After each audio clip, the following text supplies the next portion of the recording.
এইকেইটা কথা আপুনি মনত ৰখাটো দৰকাৰ।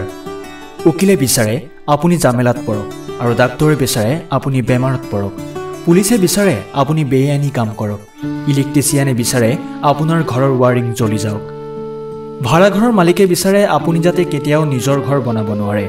মুচিয়ে বিচাৰে আপোনাৰ নতুন জোতাযোৰ ফাটক আৰু বেংকে বিচাৰে আপুনি লোন লৈ ঋণৰ বোজা লওক। প্ৰাইভেট টিউটৰে বিচাৰে আপোনাৰ সন্তান পঢ়া শুনাত বেয়া হওক। কেৱল মাত্ৰ চোৰেহে আপুনি ধনী হোৱাটো আৰু মহাসুখে নাক বজাই খোৱাটো বিচাৰে। এতেকে চোৰেই আপোনাৰ প্ৰকৃত বন্ধু।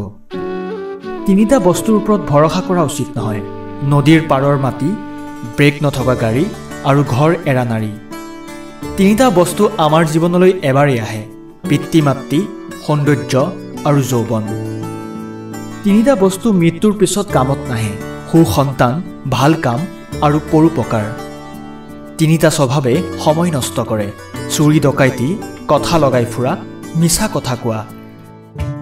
তিনিটা বস্তু মনত কেতিয়াও নাৰাখিব: হিংসা, অভাৱ আৰু সন্দেহ। তিনিটা কথা সদায় মনত ৰাখিব: উপদেশ, উপকাৰ আৰু মৃত্যু। তিনিটা বস্তু সদায় নিয়ন্ত্ৰণত ৰাখিব: খং, জিভা আৰু মন। তিনিটা কামৰ অভ্যাস আপুনি সদায় কৰক: সততা, ভক্তি আৰু ভালপোৱা। তিনিটা বস্তুৰ পৰা দূৰত থাকক: ঠগ প্ৰবঞ্চনা, অহংকাৰ আৰু অভিশাপ। তিনিটা বস্তু চিন্তা কৰি ব্যৱহাৰ কৰক: কলম, কথা আৰু পদক্ষেপ। মানুহৰ জীৱনত আশাৰ শেষ নাই। আপুনি নিজৰ সময়খিনি উজাৰি দিলেও মানুহে সেইখিনি কম বুলি ক'ব। সেইবাবে মানুহক সিমানখিনিহে দিয়ক যিমানখিনি তেওঁৰ যোগ্য।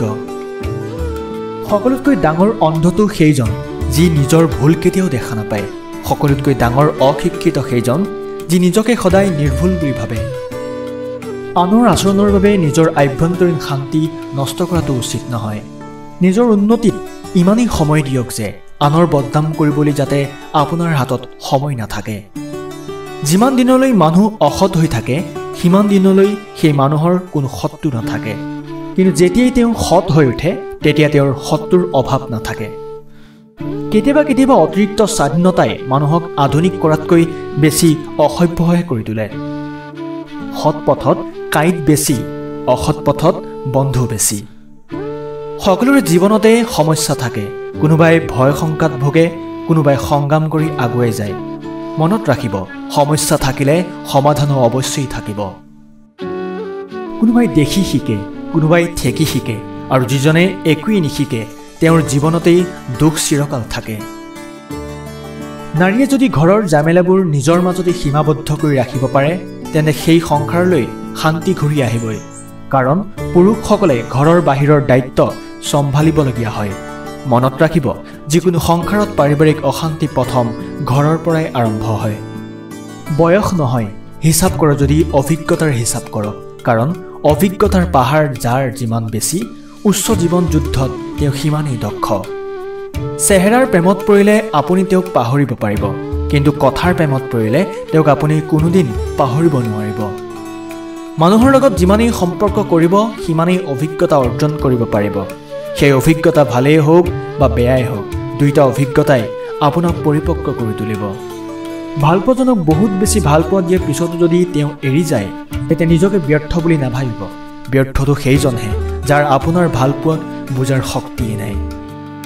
নাৰীয়ে গোপনে পুৰুষৰ পৰা কি বিচাৰে জানেনে? তেওঁ বিচাৰে যাতে স্বামী বা প্ৰেমিকে তেওঁক পৃথিৱীৰ সকলোতকৈ বেছি গুৰুত্ব দিয়ক। নিজৰ পৰিয়ালতকৈও যাতে স্বামী বা প্ৰেমিকৰ পৰা তেওঁ বেছি গুৰুত্ব পায়। কিন্তু বহু নাৰীৰ ক্ষেত্ৰতো এইটো আশা বাস্তৱ নহয়। গোটেই দিনটো অনলাইনত থকাৰ পিছতো, কণ্টেক্ট লিষ্টত 100, 200, 500, 1000 মানুহৰ নম্বৰ থকাৰ পিছতো যদি দিনটোত আপোনাৰ কল লিষ্ট, হোৱাটছআপ, মেছেঞ্জাৰ ইনবক্স খালী হৈ আছে তেন্তে বুজিব যে আপোনাৰ নিজৰ বুলিবলৈ আচলতে কোনোৱেই নাই। সকলোৱে আপোনাক ব্যৱহাৰহে কৰি থাকে। আমাৰ এই ভিডিঅ'টো যদি ভাল লাগিছে তেনেহ'লে শ্বেয়াৰ কৰি দিব আৰু ছাবস্ক্ৰাইব কৰিবলৈ নাপাহৰিব।